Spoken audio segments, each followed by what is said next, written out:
Please note that this podcast contains information regarding sensitive events, including domestic violence, assault, and abuse, as well as other triggering events, such as murder. This podcast is intended for mature audiences. When Alice jumped down the rabbit hole, she immediately regretted her decision. A rabbit hole is a metaphor for something that transports someone into a troubling, surreal state or situation. Welcome to Afterglow, the unveiling of the Idaho cult. This is Season 1, Episode 13, Their Mission. This podcast will take you down the deepest of rabbit holes as it unfolds. Story is so compelling, so bizarre, and so heinous, it's impossible to look the other way. Chad Daybell and Lori Vallow were dedicated in the most horrible way to an ideology that should only be fiction. Instead, their ideology put them behind bars. Join us as we explore the lives, lies, and diabolical crimes of Lori Vallow and Chad Daybell.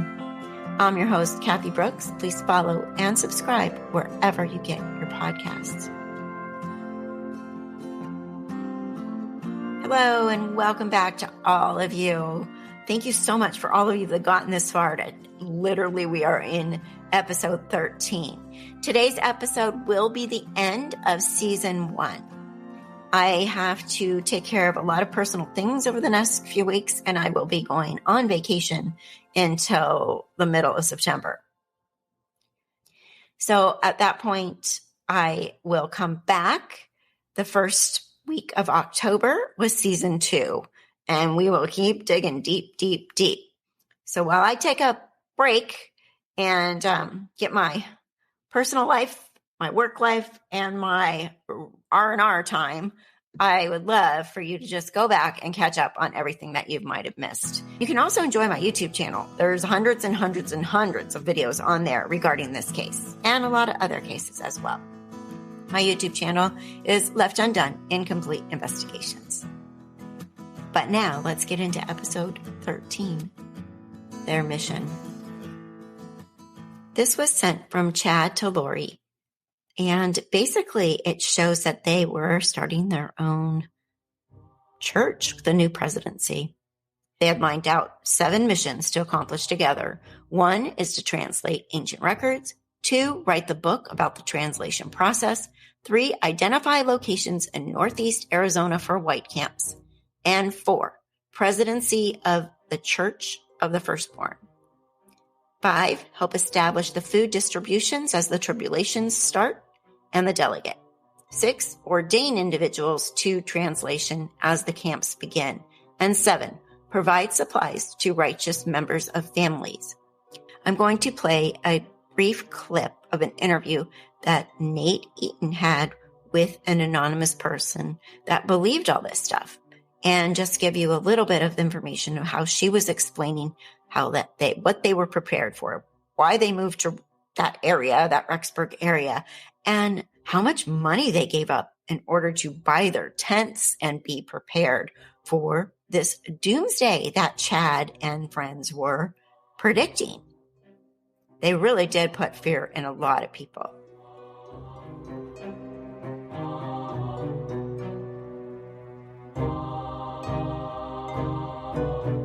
You were raised in the church. Mm-hmm. What was your childhood like? My parents were converts to the church. We went to church every Sunday. We had family meeting every Monday. We did scripture study every night. I did early morning seminary. You might be able to say I graduated high school a year early so that I didn't have to do that 4th year of early morning seminary. I met my former husband at Institute, and we were married and moved up to Rexburg to attend BYU, Idaho. How many children do you have? I have 3 children, but there have also been 6 foster children. You guys left Rexburg and moved to? Amarillo, Texas. Texas, and you moved back in 2015. Yes. We meet a guy, and he is chatty and friendly, and probably 3 weeks later, I got a phone call one day, and it was this person, and he had told me that, he just kept being prompted to call me. He had an accounting firm. So he invited me over for an interview, which ended up being really casual. And we talked through what my goals were and what I was looking for. And he had just moved his practice from another state. And so he was looking to kind of build things from the ground up. Pretty normal encounter, just... Yes. I mean, nothing abnormal or anything, just, hey, I might need some help in my office. Are you interested? Yes. Well, but everything was toned with, like, God is telling me that this is what I should do, and he's been harassing me about it, or, he's been pestering me that I need to talk to you. So this, to me, is the beginning of a grooming process. God's telling me that I need you. And this goes all along the same lines of what Chad does. So when did you start to witness abnormal behaviors? I don't remember the timeline exactly, but it was probably that first month where he shared with me some of his spiritual gifts. He volunteered that. He volunteered that information. And I think in part it was because he was counseling people who were struggling with that, who had spirits inside of them and needed to be cast out, whether it was to help with pornography or other addictions or other illnesses. So the story she's telling is quite similar to what we've been listening to. The other audios talking about casting out evil spirits, that they need to groom these people, tell them that they are helping them get rid of evil spirits, because if they're into pornography or addiction or anything else or sickness, they're possessed by evil spirits. Same belief system that Chad's been selling to Lori and Lori's selling to other people, etc. That's one of the reasons why I named this Unveiling the Idaho Cult, because it's not just Chad and Lori, and this is still going on. Okay, so he's telling you that he's counseling with these people and evil spirits, and you just think, oh, that's... It is what it is. It is what it is. Yes, it is what it is. I'm not going to sit here and worry about it too much. And he had shared it in part because these people would sometimes come during the workday, and his office would be closed, and so I would not be able to interrupt. His friends knew about his spiritual gift, and they would tell their friends. So it was a word of mouth.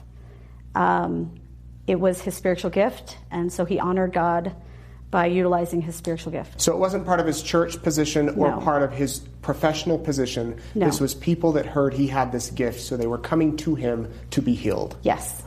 So clearly selling exactly what Chad started selling to everyone else. I have spiritual gifts. I can see on the other side of the veil. I can heal. It's all blasphemy. Where did it go from there? So there was a speaker coming to Rexburg at the end of July, and he was so excited. He had read all of her books, and I think he'd even met her before, but it was one of Chad Daybell's authors, and he offered to get me tickets. I think he was either saying the prayer or helping conduct it somehow, but he got tickets for my former husband and I and my brother and my mom to attend, and he was just so excited about it. And Chad Daybell published this woman's books. Yes, Chad Daybell was the publisher of this woman's books. But I had realized really quickly he was also a big prepper. He was preparing for end days. He'd been reading the dreams and visions that had been compiled by different people. And that was something that my former husband and I had been, into. And that's what this event talked about. Yes.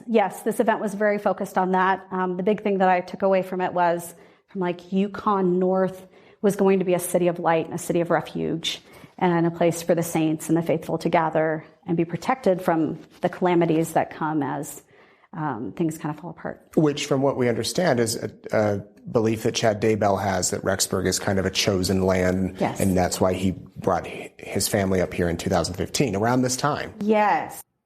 And eventually I'll get into some of the emails that have been sent to me. But yes, this is exactly what was going on. Chad Daybell and these other people were telling people that Rexburg was the place, the safe place. And remember, he said that at that speech we listened to, that Rexburg, it's not St. George, it's Little Rexburg. Do you know, was Chad there? Oh, yeah. And I think I met him at my employer's house either a couple days before or a couple days after.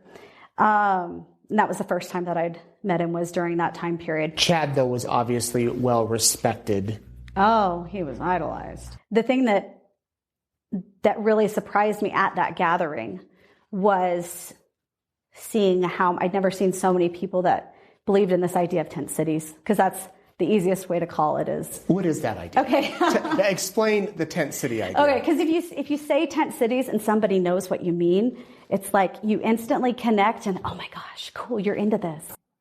And remember, we covered all the big trucks were going to pull up to all these prepared people's homes, and they were going to take all their year's supply of food and take it to these tent cities. And then another big bus was going to collect all the people and bring them there to when the tribulations began, to where they were safe. And Lori and Chad, and I don't know if I remember bringing this one up or not, but they said they didn't need to live in a tent because they were in charge of the 144,000. I got to dig that up again because that one was really bizarre. But I can just picture Lori, oh, I don't know about a tent, Chad. And then Chad went, oh, no, not us. Like, we're cool. We're in charge. So we don't have to live in the actual tent. We can live in something far more spectacular. That's just what I hear in my head. I don't know what you mean. I know you don't. So if you could explain what tent cities are. Sure. So one of the common ideas with members of the church who are focused on kind of the end times and preparing for the coming of Christ and the tribulations is this idea that some random Sunday, the bishop's going to come into Priesthood Relief Society and ask anybody who has their food storage to come join in another meeting. And he's going to say, it's time, we've been called out to go wherever, and you need to bring your food storage to the church. They'll load it up on trucks, and then you leave. People have their large canvas tents. We cashed out retirement at one point to buy that and more. Wait, hold on. You and your husband. Yes. So, no, you don't have to laugh. I'm laughing because of the absurdity of it now. Yeah. But we had two 16 by 20, 20 by 24 canvas tents. And they were and we had the massive cots from Cabela's and below 30 sleeping bags and a stove and a year's supply of charcoal to cook 3 meals a day. In these kind of prepper tent city communities, we believed that there would be a time that we would be called out. And if we weren't, then there would be a time that these items would be needed. And so we had a year's supply of certified gluten-free food storage because I had celiac. We had stuff to keep us warm. We had cloth diapers and little sets of scriptures because you never know whose kids you're going to be helping take care of. Any idea how much money you spent on all that? At least $15,000 to $20,000.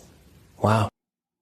And I have emails from people that know people that literally mortgaged their houses, sold everything, bought all these tents, made all these storage plans, and moved to that area because they were so fearful. I will dig up those emails because they're super interesting.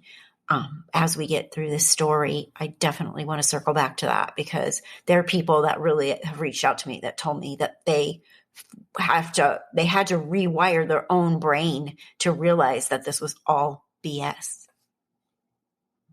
Your boss continued to, looking back now, to not be normal. Yes. So there would be times where we'd be encountering constant software issues, whether it's a web-based product or a computer-based product. And eventually he said, hey, if you're noticing this happening, let me know, because it's usually we're getting some kind of interference. He always had what he called a shield of protection around his house and eventually extended that to be around the houses of all of his employees. Invisible protection, right? Yes. I mean, we're not talking about a fence here. Nope. We're talking about a spiritual shield of protection. And how did he get that? He knelt and prayed and invoked his priesthood authority. So he said that the business was protected.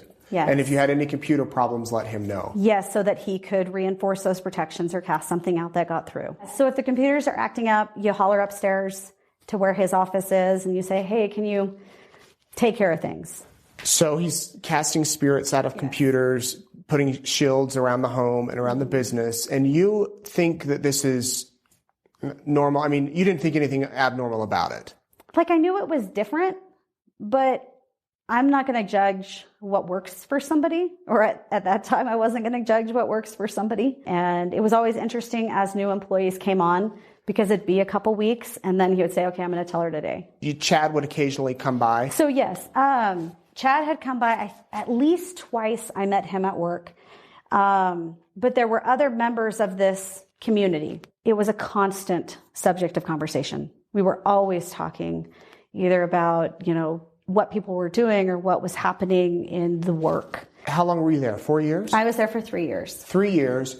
What caused you to finally leave?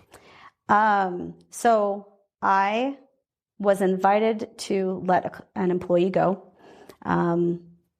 as what appeared to be a growing experience in 2017. And it went badly and was enormously triggering emotionally.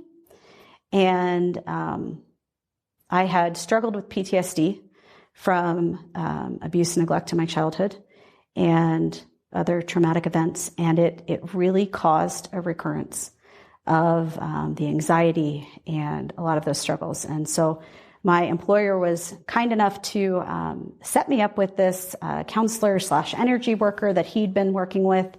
And we did, and she did it for free for me since I worked for him. And we did twice weekly counseling sessions over the phone for about 6 months, from the fall of 2017 to early 2018. And during these, it was a form of modified hypnosis. And every now and then, she would be encountering interference. So she would ask my boss to sit in on the sessions and help cast out spirits. And sometimes it wasn't needed, but he sat in on many of those sessions. And so towards the end of this work with her, my constant prayer began to be, I want to be able to see things as they are and not the story I've always told myself. As I'd been studying healing from trauma and abuse and neglect, one of the common themes was just that we rationalize and we tell ourselves that, so-and-so is a good person. But the reality is, if this is happening, so-and-so is not a good person, or their behavior is not good.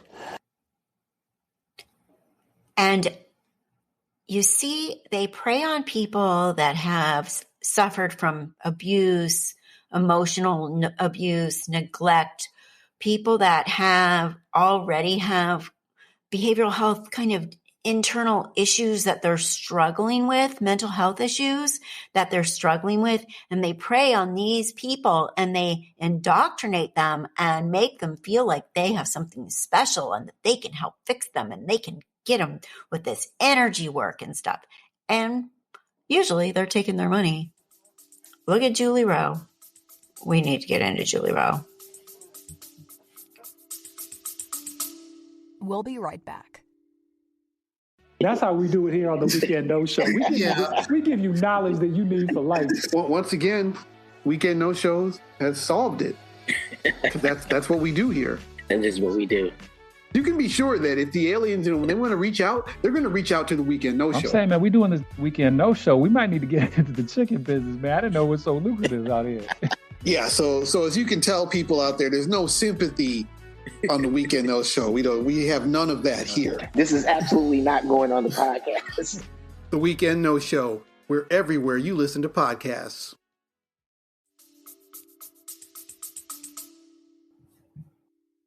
And so I spent 2 weeks with that as an active prayer and had a breakthrough about the trauma that I'd experienced in my life. I knew that this was the priority, dealing with my family and my emotional well-being. And so at first I just realized I need to step away from the church. Every decision I'd made there over the course of my life had been out of fear of not being loved, fear of not being cared for. And I guess this is a good time to say, I know that there are people that the church is an absolutely wonderful part of their life, that it is a great piece of their fantastic personality and the service that they do. My children are still members of the church. My parents are still members of the church. So I share this very aware of the possibility that it can hurt others' feelings, but it was for me and my life. So you not only have to in a way, leave this group, but leave the church. Yes. But at the time, you're thinking it's all the same. I'm thinking it's all the same. And I don't even see how work and the marriage are all connected with it. So at first I was just going to go inactive for a little bit so that I could focus on this part and not try to piece together or untangle the confusion that had come up with my faith. Faith crisis is what we often call it. And, but I quickly realized within a matter of weeks that I could not sit in my skin knowing that I was not living up to my covenants. The promises that we make in the temple, at baptism, the idea of being a bad Mormon was absolutely unacceptable. And so I ultimately decided and consulted with my husband at the time and with his dad and realized, like, this is the best thing. And so I resigned from the church in March of 2018. My family, my children, all remained members. I ended up having the opportunity to go down and work with somebody in Utah. And I spent 28 days as an outpatient there, and he specialized in trauma and PTSD. So you're going through this therapy, you're realizing you've got to find out who you really are. And meanwhile, what's happening at work? He was not in the office very much. He would be out in Wyoming filming things for something. And so I was running the business and taking on too much responsibility. And more importantly, I was taking on too much of the mental load. And I would go through cycles of frustration. And so I left my job, but I had helped, we were partners in the building entity. So we still had frequent interaction, or at least the ex-husband did. And it was very uncomfortable. I didn't trust.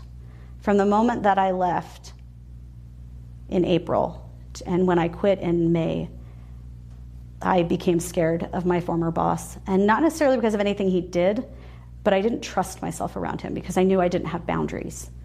I knew that I had deferred to his knowledge and expertise or spiritual standing for so long that I couldn't trust myself. Spiritually, you were scared of him, or physically too? Spiritually and mentally. You didn't think he'd hurt you? No, no, I was never worried about that. But that he might mess with your yes, emotions. That he was going to mess with my emotions. Yeah.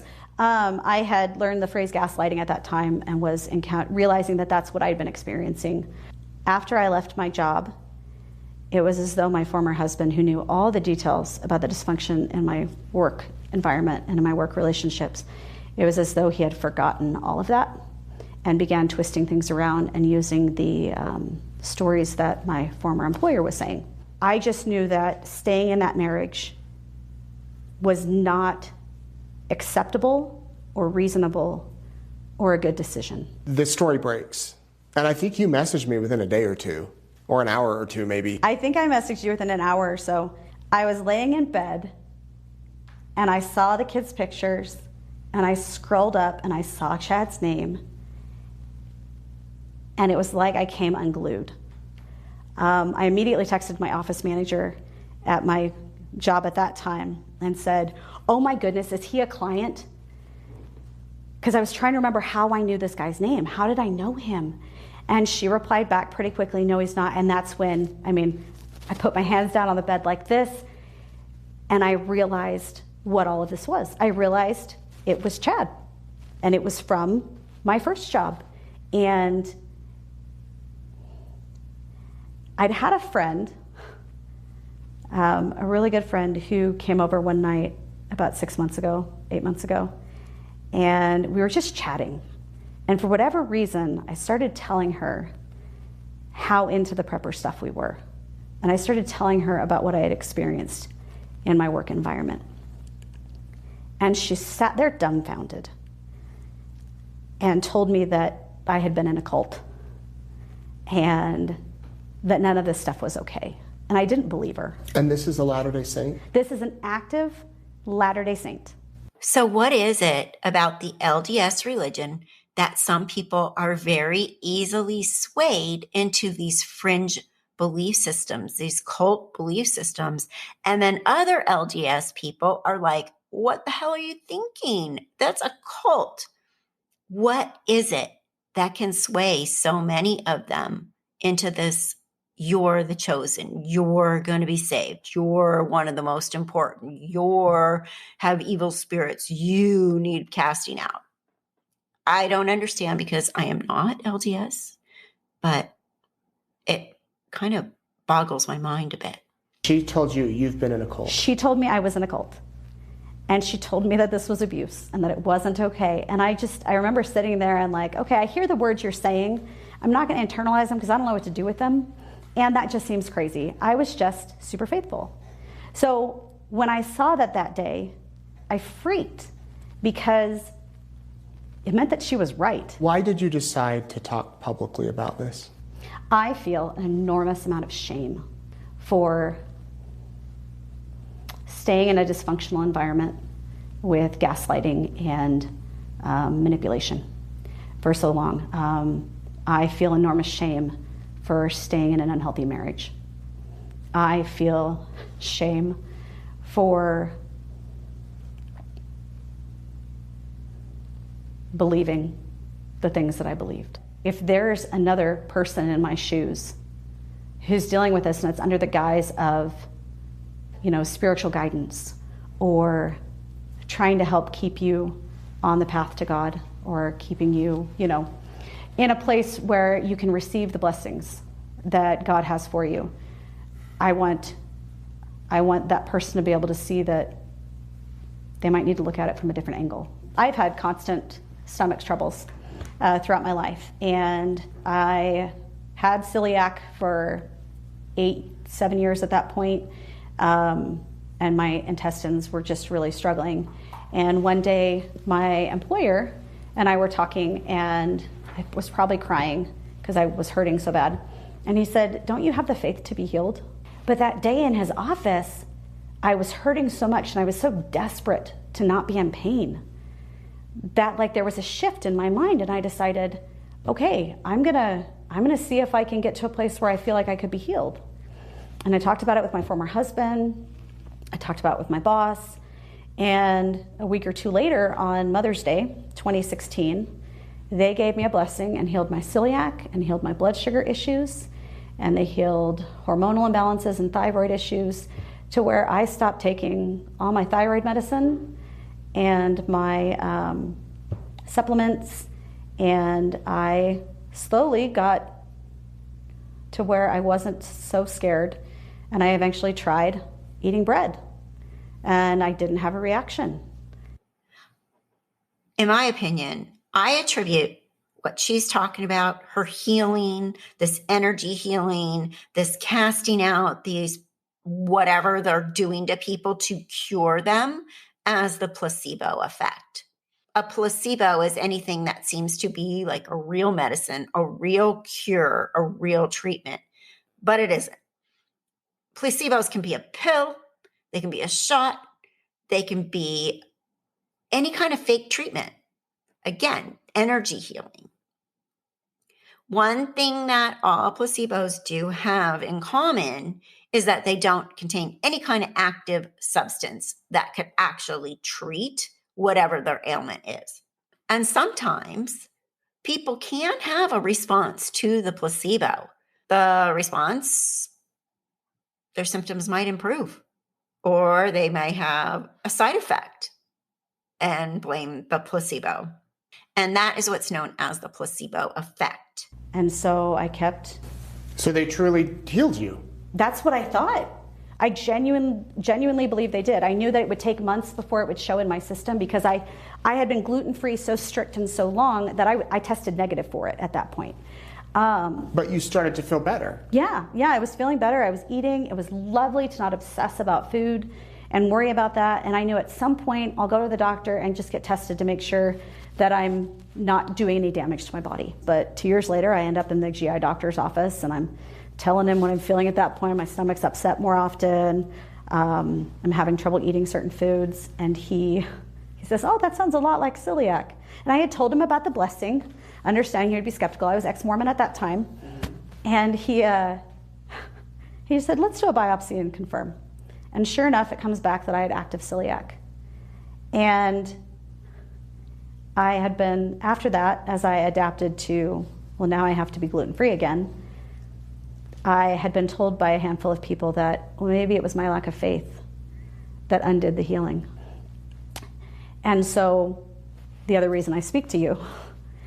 Yes, we have consequences in this world for our actions, but God isn't punishing you. He didn't make your celiac disease come back because you didn't have faith in these wackadoodles that were trying to persuade you into this new belief system that they were prophets, that they were telling you the right way to go, that they can see beyond the veil.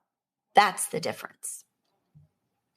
Is because I was so wrapped up in all of this that as an intelligent woman who'd had a disease for 7 years and had done all the research, I believed I'd been healed enough to start eating bread again.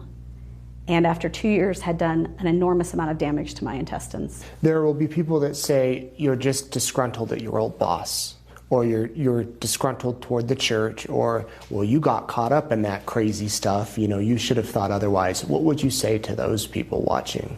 It took me 2 years to talk about this to somebody outside of my former husband. So to the people who want to say that I'm doing this because I'm disgruntled or angry, they're going to believe what they want to believe. I would rather have sat in my house tonight watching Netflix. And to those who think I'm here to rail on the doctrine or rail on the church, like, I'm now starting to see that I Mormoned wrong. My brother and I joke about that. He has also left the church in the last year. But we joke about how our sisters seem to be able to Mormon right. There's some flexibility.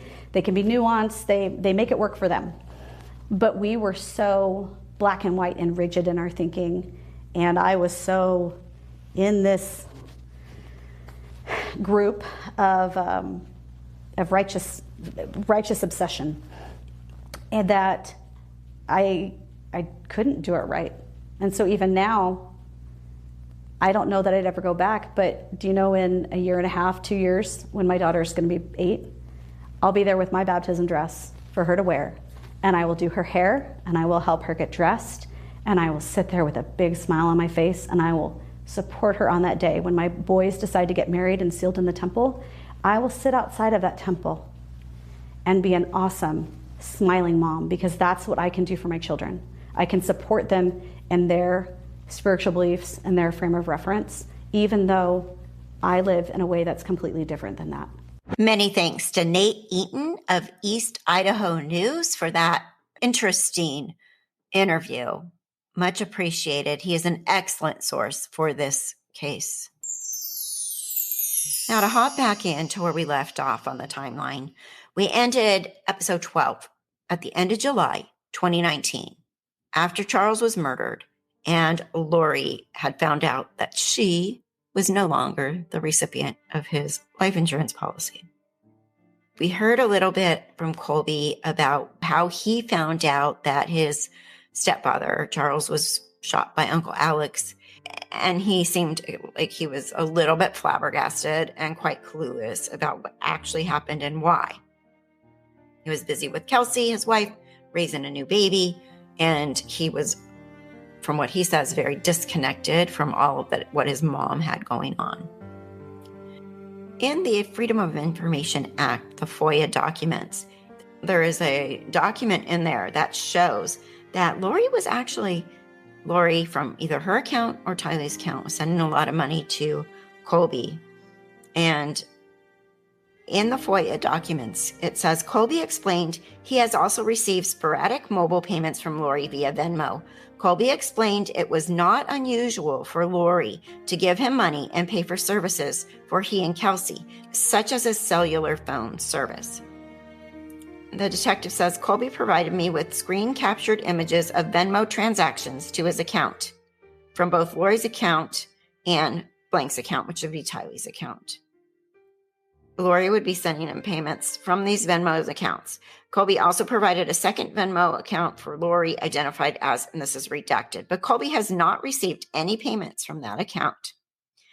And then the detective goes on to say, I reviewed Colby's Venmo account transaction history and noted the following transactions transferred to Colby from either those two accounts. Again, redacted. The following is a summary of the transactions per the screen captured image provided by Colby.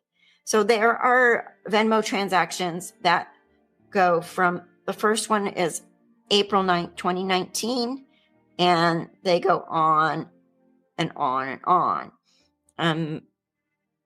There's none in July of 2019. There is in June. And then on August 1st, so the first one after Charles was shot and killed was August 1st, 2019, August 5th, August 24th. There's one on 9/8, 9/10, and 9/23. October 1st, 6th, 10th, 14th, 16th, 25th, two times, 27, 29, October 31st, November 3rd, 5th, 8th, 11th, 14th, 21st, and 23rd. So, and they go all the way until December 19th, 2019. So Colby, was getting a lot of money from his mom. I think that was probably somewhat normal for Lori and Charles. Charles, from what I was understanding, is Charles was paying for cell phones for Lori's entire family, her parents, everybody. There was I forget what case said, 17 or 18 cell phones on their account that Charles was paying for. So that wasn't that unusual. But again, by this time, Charles is dead, and there was a lot going on with Lori. On August 5th, 2019, JJ did start the new school year at Life Academy, which is the school in Arizona. Our Misty Inglet uncovered a very detailed timeline. What we found out is JJ's enrollment was a bit of a roller coaster. Through this timeline, the school details some of the conflict between Charles and Lori Vallow. We start in February 2019 in Gilbert, Arizona, where JJ Vallow is attending school at Lawrence Institute for Education, or LIFE. On February 5th, JJ is absent from school. 6 days later, Charles visits the school, claiming Lori had gone crazy and was hearing religious voices. She had also disappeared to an unknown location. The same day, Charles says he has a protection order against Lori. And he tells Life he's pulling JJ out of school and taking him out of state until he's safe. Days later, Charles files for divorce from Lori. On February 21st, Charles and JJ return to Life Academy. Lori is still MIA. Moving to March, Charles formally withdraws JJ from school, saying they're going to Texas. Fast forward to late June. Lori contacts Life saying the family was back in Gilbert and she enrolled JJ in the school's summer program. On July 11th, Charles Vallow is shot and killed by Lori's brother Alex Cox. About a week and a half later, Lori tells JJ's school that Charles committed suicide. Through their own research, Life learns Charles was killed as part of a family dispute. So as part of its due diligence policy, the school files a report with Arizona's Department of Child Safety. On August 5th, JJ starts the new school year at Life. Later that month, JJ's grandparents, Kay and Larry Woodcock, contact the school asking if JJ was okay. On September 5th, Lori withdraws JJ from Life via email and phone. In the email, which KTVB obtained, Lori says she's moving out of state for a new job and JJ won't be returning to school. Finally, December 2019, a detective contacts the school. So here is a conversation, messages regarding the situation between the school and the detectives.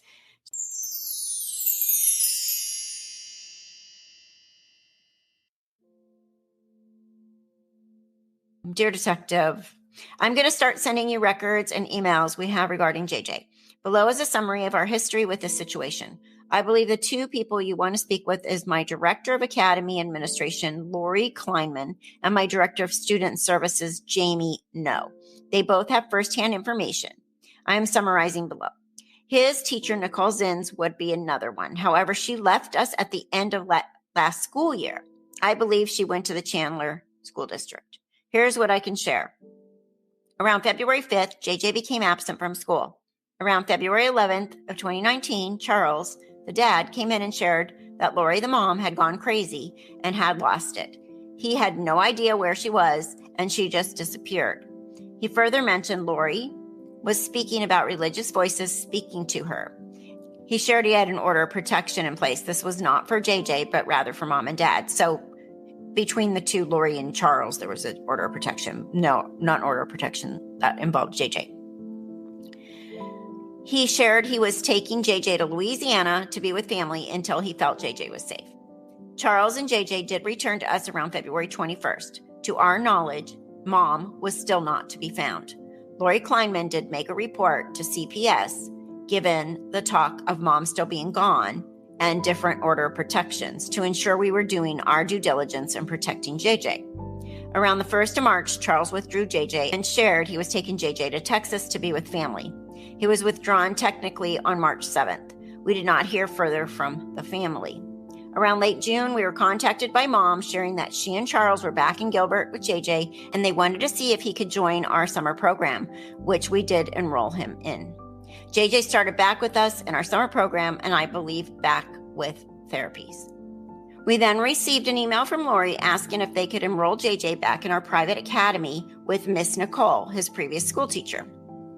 At the end of July, Lori came in to share with us that Charles had committed suicide and JJ didn't know. This was between the week of July 22nd and July 26th. We believe she shared this with us. Lori had shared it had happened the week before. Given how strange the situation and the history was, Jamie Noe and Lori Kleinman Googled Charles Vallow, at which time we learned he had been killed in a family altercation on July 11th. When JJ started his academy year with us on August 5th, he was in Miss Julia's classroom. To our knowledge, JJ was told his dad was traveling. He did have days where he seemed sad and distressed. Close to his last day with us, he did share with Miss Julia, "My dad is not in heaven, he is traveling." Mom withdrew via email and phone on September 5th. Mom shared she got a promotion in California and needed to leave immediately. We were never able to get mom to follow the formal process with signatures, and we never received a request from his new school asking for his records, which are not normal. It should also be noted that Charles' parents, JJ's grandparents, contacted us in August stating they had not been able to see JJ and they wanted to know if he was okay. We were limited to what we could share given the current paperwork we had on file. I will be sending you documents very shortly. Once you've had a chance to review everything, please feel free to reach out to me and we can set a time to meet face to face if you like.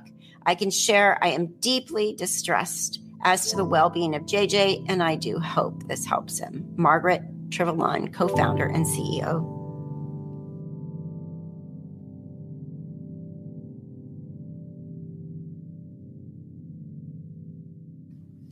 So as you can see, we're getting very close to the disappearance of JJ and Tylee. Charles is murdered in July. By August, there's a lot of weird stuff going on with the school.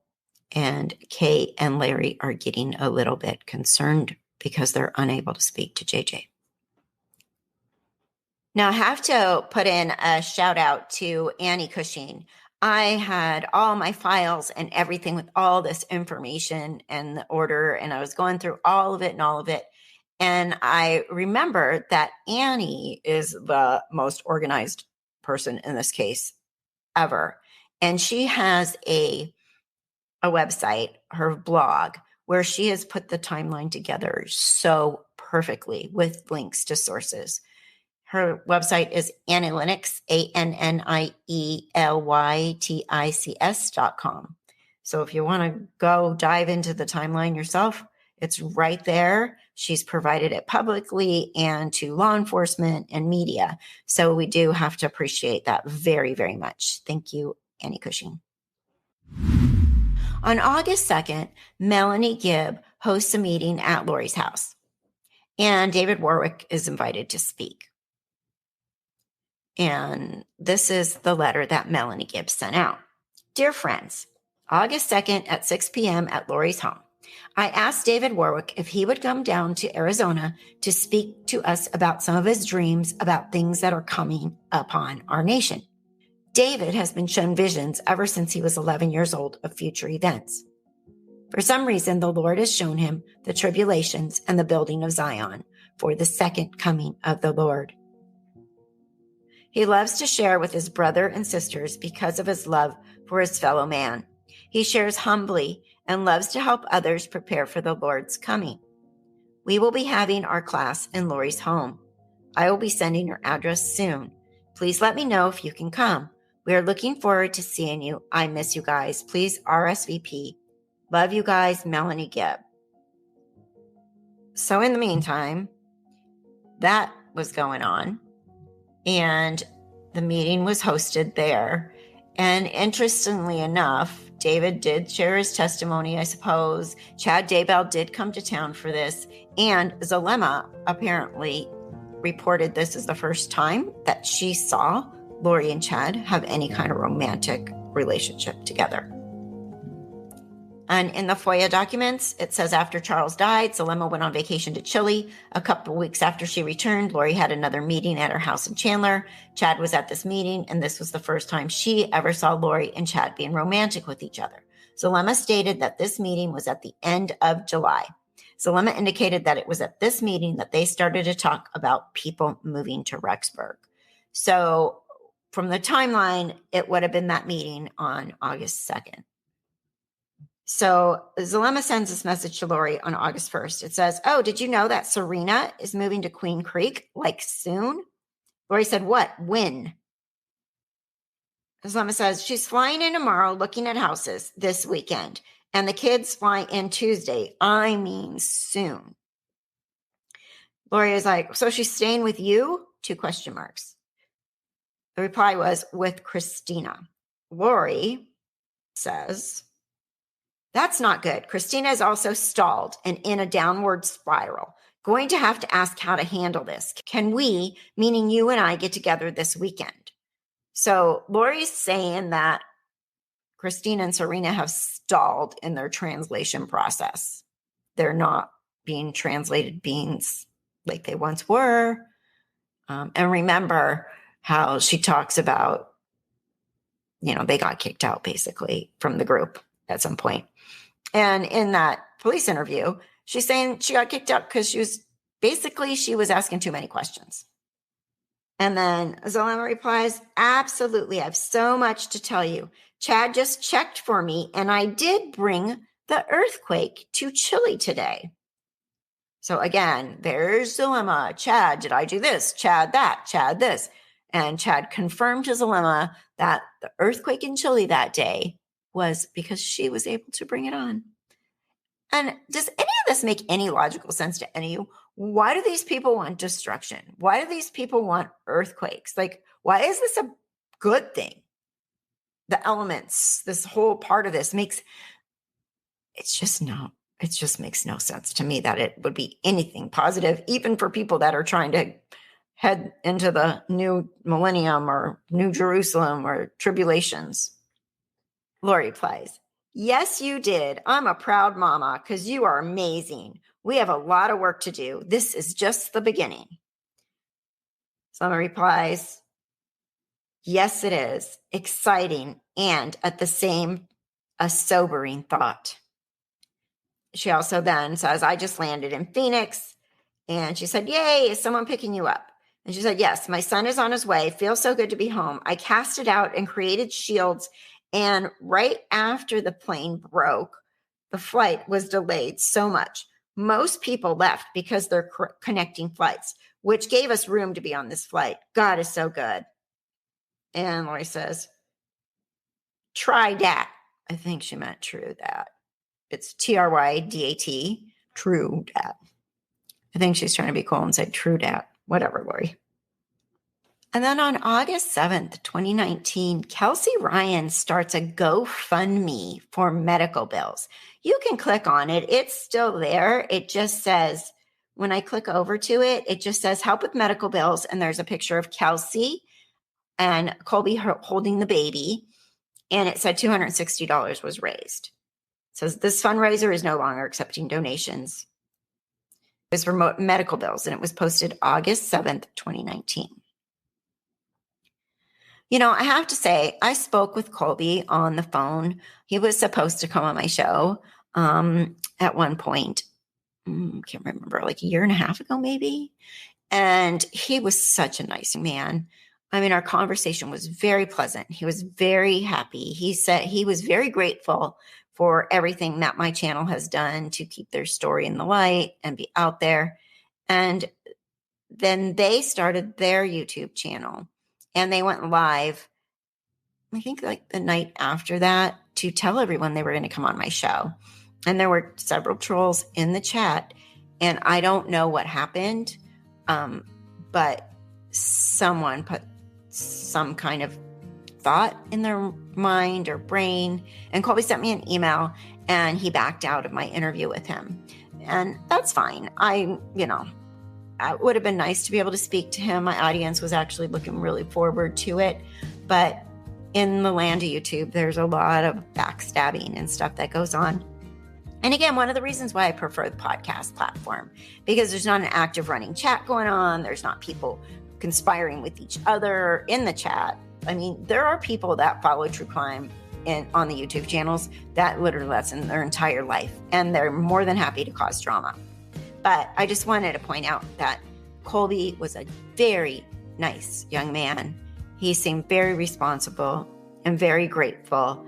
And if Lori did anything right, she raised a very nice young man. That's my point. And then for whatever reason, on August 8th, 2019, Lori traded in her car. She and Zalema have text messages about this. She says at 6:01 p.m., she says, "Sorry, I'm at the car dealer trying to trade in my car." And she said, you can text it to Chad. He will check. And then the reply was, "Oh my, I'm sorry. I didn't know you were going to do that." So Lori is getting in preparation for something. She's getting rid of her car. I don't know why she needed a new car, but clearly she felt she needed a new car for some reason. And that was on August 8th. Now here's where I start to see in the timeline that they're planning something ominous. August 9th, 2019, Lori puts JJ Vallow's service dog Bailey up for sale in Chandler. It says, "Bailey has such a sweet spirit. He has brought so much love to his home, but his owner recently died and he needs a new home. He is fully trained with certification as a service dog, up to date on vaccinations. He has been trained with children in the home, non-smoking home. Bailey is sweet and friendly around other dogs, looking for new owners who will appreciate and love him the way he has been loved. Spent $7,000 on service training. He is a full-bred golden doodle, has experience on airplanes, has experience with people with autism." But Lori was told that she was not allowed to sell the dog. I believe, if my memory is correct, because I don't have it in front of me, she was trying to sell the dog for about $2,500. She was later told by the organization that she got the dog from that, nope, you cannot sell the dog. So the dog did go back to the breeder in the end. And I've been told that the dog has been placed, Bailey has been placed with another family with a boy with autism as well.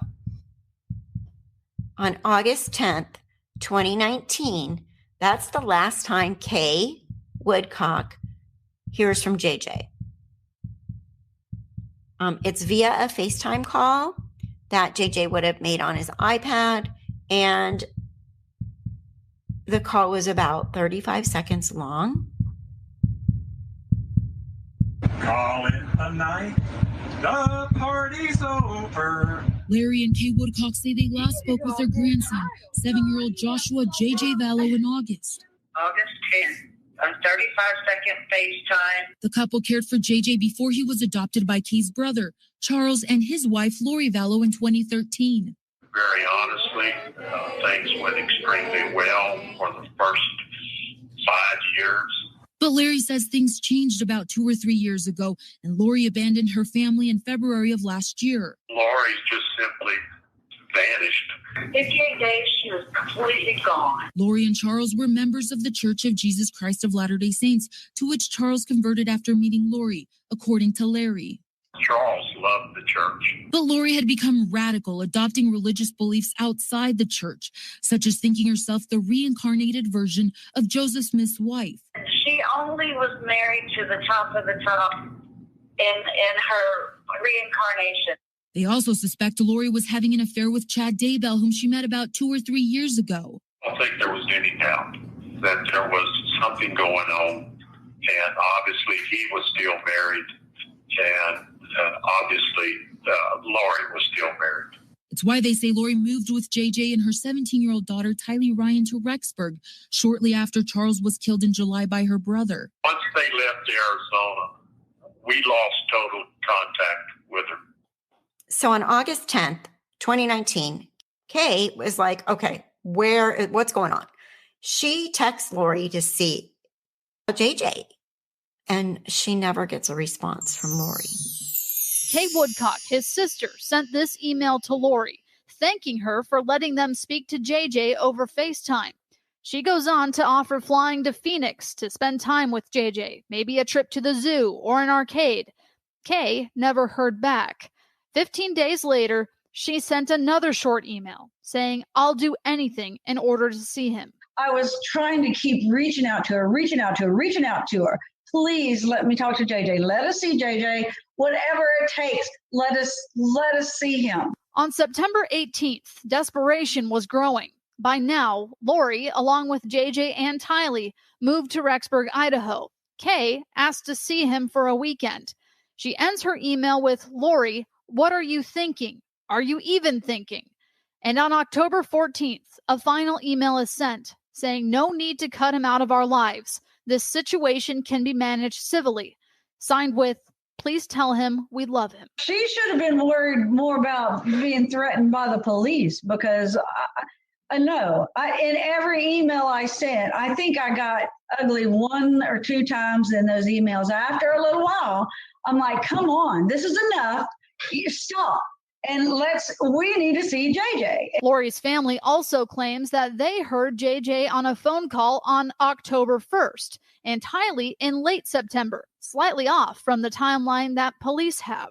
Law enforcement is who I believe. The FBI is who I believe. Rexburg Police Department is who I believe. As far as what Summer and Janice said, totally irrelevant. It brings absolutely nothing to this case. Kay and Larry say they haven't heard from Lori's side of the family throughout the investigation and wonder, why now? You want to do something? Call us. Let's sit down. Let's have a meeting. Let's figure out where those kids are. Let's be adults. Please. The one question that Kay and Larry want answered is simple. Where are JJ and Tylee? They hope that Lori's family puts pressure on her so they can put an end to all of this. Kim Powell for Arizona's Family. So you can see as time is unfolding, Kay and Larry got really frustrated. We'll get into all those nitty-gritty details for sure. I'm going to continue through August, even though it gives you a little bit of a preview of what's happening in the months ahead. But just know these kids do go missing, and as early as August, the Woodcocks are getting really upset and concerned. On August 11th, Lori seems to be getting a little pissy with Chad. Now, remember, they have all these plans to be together. Fabulous plans to bring in had the 144,000. Amazing plans. Charles is dead. Lori's like, okay, come on, let's get this show on the road, right? In my mind, I picture Lori super impatient about everything. And so on August 11th, 2019, Lori sends Chad a text. They were probably having a difficult time, according to the FOIA documents, because Chad's still married, Tammy's still alive, and Lori's a widow now. So Lori's raring to go. So on August 11th, 2019 at 21:15, so 9:15 p.m., Lori sends Chad the following message. You should give all of your love and your attention to your wife and family. I'm just a distraction. Go have fun with your family. I really do want you to. I just can't be in the way anymore. If things change, we can talk. But we have nothing until things change anyway. So Lori's getting pissy. Lori's like, get the hell rid of your wife, man. Like, that's what she's saying in no uncertain terms here. But after being upset with her little irritated text message, they must have kissed and made up via phone call or other texts that we are not privy to, because Lori begins buying wedding rings. Malachite wedding rings, one for her and one for Chad. Now remember this. Now this suggests that she was planning on marrying Chad. This is a screenshot of the rings she wants, these malachite rings. And then when they do get married, those rings are on their fingers. They have pictures of them on their wedding photos. So there is a message, which is to Melanie Boudreau, but it has quotes of the name Miriam. You know, these people, they all did different weird names in their burner phones and all that kind of stuff. So they try to make everything really confusing, which also proves to me that they knew what they were doing was kind of shady. So it says the number only appears as a contact in the Lori Force Style account. In the Lolly Time account, there's a message from this number to Lori, the blank number linked to Alex Cox. This message read, "It's Leilani Lay. Save my number for you guys only. Further content linked in this number to Melanie blank." Based on the content of the messages, Melanie was very close to Lori. Lori even sent Melanie photographs of malachite wedding rings on August 14th, 2019. This was prior to the death of Tammy Daybell and are the rings worn by Lori and Chad when they were married. If you think about that, that also suggests that Melanie Boudreau, niece Melanie, knew that Lori and Chad were planning on getting married at some point. And how can they get married? I mean, unless they're going to start this polygamy thing, which I don't think Tammy would be interested in. Tammy would have to die.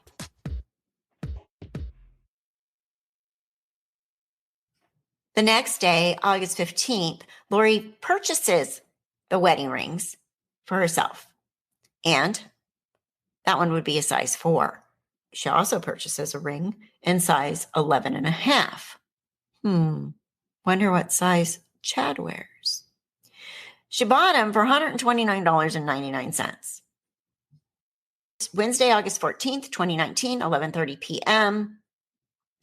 Etsy order confirmation. It does show here the shipping address is Lori's address on Four Peaks Road in Chandler, Arizona. There's an actual picture of him. It says glow in the dark malachite inlay titanium ring, 8mm, ring size 4 US, material non-glowing inlay. Shop Serenity Rings. And then the other one, quantity 1, price $129.99. Glow in the dark malachite inlay titanium ring size 11.5 US, material non-glowing inlay. Shop Serenity Rings, transaction ID, blah, blah, blah. Quantity 1, processing time 1 to 2 weeks, $129.99. Total order cost, $259.98. So I found that really interesting, and I'll go more into that malachite thing because, like I had mentioned before, one of my subscribers pointed out that Lori is very symbolic and things that Lori does have meaning. And with all this portal and you're meant to be this and all this stuff that Lori's believing, all this craziness, those malachite rings weren't very expensive. What does malachite mean to Lori and Chad? It has to be symbolic for something. And one of our suspicions is the way that they were murdering people was poisoning them with malachite. Now that's just a suspicion, but I think it's a pretty good one. And we will get into that, I promise you. So that was all of that, which is pretty interesting that Lori, by August 15th, was buying wedding rings. Now, they did wind up canceling that order, but they must have gotten through something else that has not been released because the artist did cancel this order and refunded her money because he didn't have time to make the ring in time for whatever her deadline was.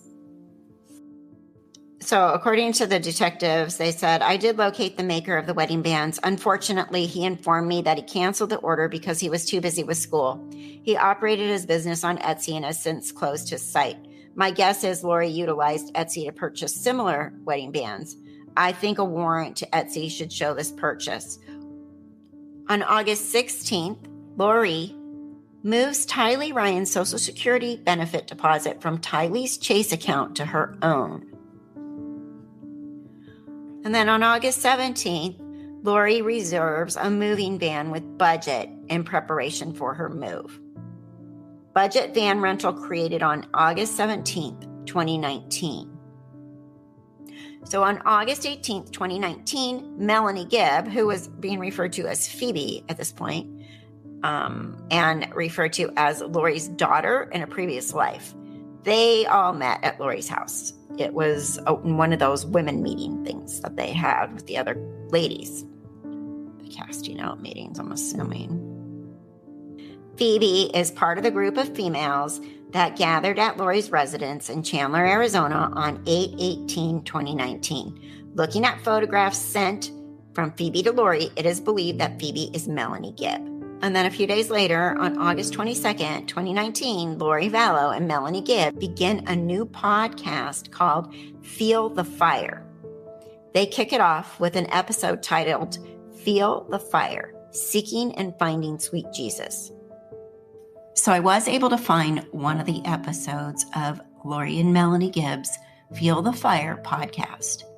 And it's probably a good one to share because their special guest is none other than Chad Daybell. I'm only going to play a few minutes for you. It's about 30 minutes long, but I can put the link in the show notes. It's a little difficult to listen to. I consider Chad as extremely boring, very monotone, and a liar. This podcast goes into how he came face to face with Jesus in a couple of times. And Lori's like, what color were his eyes? What color was his hair? How was his personality? You know, in the meantime, when they're recording this, they've already murdered Charles and a few other murders are in the works. So I have a hard time. It actually really makes me want to vomit. And it makes me really angry that these murderers, these serial killers, are talking about Jesus as if they truly believe and are Christians. It actually makes me sick. But I'm going to play it for you so you can hear a few minutes of it. It's Melanie Gibb, Lori Vallow, and Chad Daybell.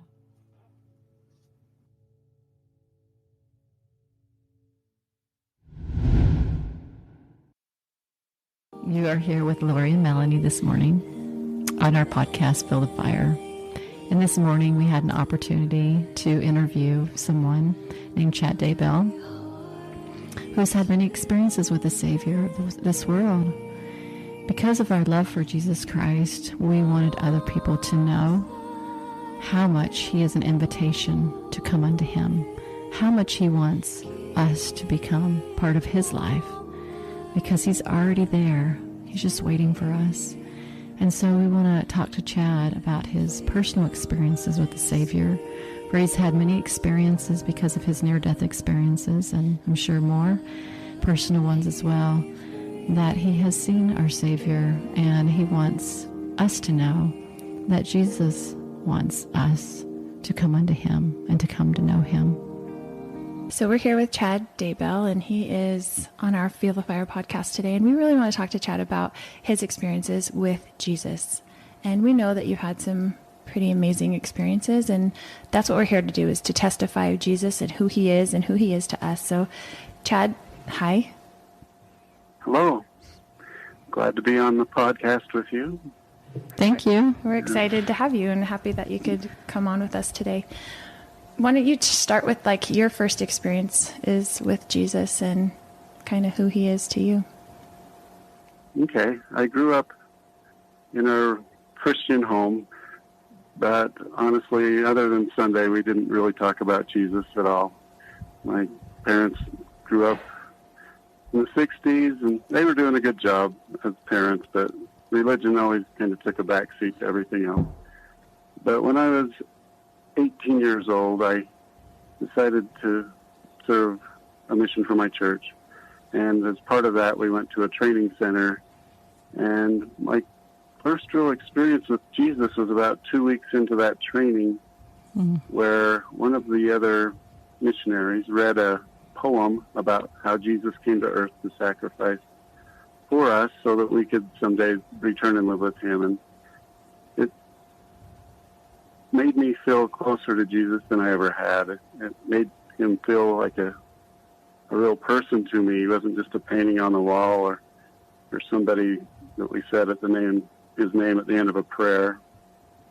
And so I just started bawling, and the rest of the missionaries thought I'd lost my mind or something, but I could not stop crying, and the burning in my chest was so strong that I finally could feel a connection to Jesus that I'd never felt before, and he felt like a friend to me. And so as I went out into the mission field, I carried that with me, even during the hard times. And there were times where it felt like August 20th to August 25th, 2019, Lori travels from Phoenix to Idaho and back under the name of Lori Ryan. While she's there, she takes pictures of Kennedy Elementary School, which will be the future elementary school that JJ will attend. And she also takes pictures of BYU. So she flew on Allegiant Airlines, and there's a confirmation number, and she traveled from Idaho to Phoenix under the name of Lori Ryan. Again, back home, Allegiant Airlines confirmation number is there. So it sounds to me, and probably to you too, that she was getting ready to make the big move. Remember, her landlord told her she needed to be out by the end of August, and she's a widow, and she's expecting to be together with Chad. So where's Lori going? She's going to be with Chad. But Tammy Daybell is a thorn in her side, so she's threatening Chad that maybe she'll just talk to him some other time once, he needs to focus on his family. Little games, little guilt, you better get rid of your wife or you're going to lose me kind of stuff, right? On August 24th, 2019, there's some money transferred to Colby from Lori. And on August 25th, 2019, Kay Vallow Woodcock sends Lori that other message begging her to FaceTime and visit JJ. So on August 27th, Lori starts setting up all her utilities and stuff. She set up her internet and utilities in her soon-to-be apartment townhouse up in Rexburg at 565 Pioneer Road. And on August 28th, Alex's apartment was taken off the market because Alex follows Lori to Rexburg. Now on August 30th, Lori stops by the workplace of Colby, her son, to tell him in the parking lot that she, Tylee, and JJ were moving the next day. Colby said he didn't ask where they were moving, and he didn't find out that they had moved to Rexburg until detectives came to his door a few months later. Colby says that the last time he ever spoke to Tylee over FaceTime was on August 30th, 2019. He tells detectives after that, Lori kept giving him excuses why he couldn't speak to his sister. So let's listen to Colby explain the last time he saw his mother and his sister and JJ. So let's go to August 30th. You're at work, and tell me what happens when your mom... Is it August 30th? This is the day before they move? So the day before they moved, they came. Yeah, so they came, drove up, told me that they were there. So I was like, okay, I'll come out in a minute. So I came out, and it was my mom, Tylee, and JJ. And I just, they came and said, we're leaving tomorrow. We wanted to just come say bye. Tylee was in the car. She was emotional. She looked upset. JJ jumped out, hugged him, kissed him, hugged my mom, told him I love him. Like, I'm always here to support, hopefully like everything works out. And I told him, like, just try to restart whatever you're doing. Try to just like reset and try to go forward now. Like, find a place, make it a base, make it a place that you settle into, and let everybody just calm down. Were you actually kind of relieved that she was moving to start fresh? Yeah. I mean, for them, I was. For the kids, I was like, they need to be out of the house that happened in. And I didn't know if she was going to leave Arizona, but I knew that they needed to get out of that situation and just try to be in a new environment. Yeah, elaborate on that. She said, why was she moving and where? Yeah, she said, I got a new job and that she was moving. So that was it. That's all she told me. And she didn't tell me where. And I just kept it to a place where I was like, as long as the kids are okay, as long as you're okay, and you're taking them to start new, and that's all I want for them, is to be okay and to have a new place to live and be okay. What is Tylee saying to you about the move? She didn't really say anything. She just looked so emotional. She looked like she was sad. She looked like she didn't want to go. I know all her friends are here. And so she just seemed like she wasn't ready to move again. Like she's been through so much moving as well. Her expression, she wasn't really expressing her, you could see it. Yeah, she wasn't telling you. Exactly. And she wasn't giving you much information. She's just not happy right now, the way you looked at her and said bye. Yeah. And she said bye to you. She said, I love you. Yeah, exactly. And like she's very protective of JJ. And so she would do anything to go with him and protect him. So I knew that about her. I know that's why she would go, because she does have friends and family here. So it was like she went for JJ. And she's also 17. I mean, this is her family. Yeah, she's going. At what point do you find out that they're going to Idaho? I didn't know they were going to Idaho. I found out that they were in Idaho recently. That's Take where they me were. There. Detectives come and ask you where the kids are. Mm-hmm. That's how you find out. Yeah. What happened? They came to the door and they asked me where my little sister is and where JJ is. And I'm like, what are you, like, how are you asking me? I don't know. Like, I don't have them. And they came looking for him here, thinking that they would be here. And so I just opened the door thinking, like, why are two detectives at the door? And when we had that conversation, it just like, you know what I mean? Like, what do you mean? Where's like Tylee? Like, I was freaking out because I didn't know what they were going to say. And so we had that conversation. I came inside and I'm like looking around, like my wife's looking at me. And we're just thinking, what is going on? So I called my mom and I'm like, two detectives just came to my door. What is going on? And she said, I got it. I'll take care of it. Love you. And that was it. That was it. Yeah. I got it. I'll take care of it. I love you. Yeah.